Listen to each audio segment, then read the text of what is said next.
અંકલેશ્વર તાલુકાના જીતાલી ગામના તળાવની પાળ પરથી ગેરકાયદેસર અગ્નિશસ્ત્ર પિસ્તલ સાથે એક આરોપીને ભરૂચ એસઓજીની ટીમે ઝડપી પાડ્યો હતો.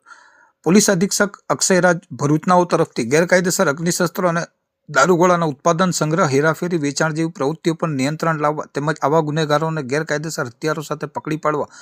તેમજ જિલ્લામાંથી ગુનાખોરી નાબૂદ કરવા સારું અસરકારક અને પરિણામલક્ષી કામગીરી કરવા આપેલ સૂચના અને માર્ગદર્શનના આધારે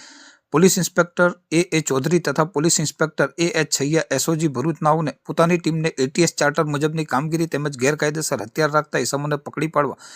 સૂચના આપતા એસઓજી ભરૂચની ટીમ દ્વારા જરૂરી કાર્યવાહી હાથ ધરેલ હતી. જે દરમિયાન ટીમને બાતમી મળેલ હતી કે જીતાલી ગામથી સૈનપુર તરફ જતા જીતાલી ગામનું ગામ તળાવની પાળ પર એક ઇસમ ગેરકાયદેસરનું હથિયાર લઈને ફરી રહ્યો છે. જે બાતમીના આધારે પોલીસે સ્થળ તપાસ કરતા નરેન્દ્રસિંહ મૃત્યુંજયસિંહ રાજપૂતનાઓ પાસેથી બિનઅધિકૃત રીતે આધાર પુરાવા કે પરવાના વગર એક દેશી હાથ બનાવટની પિસ્ટલ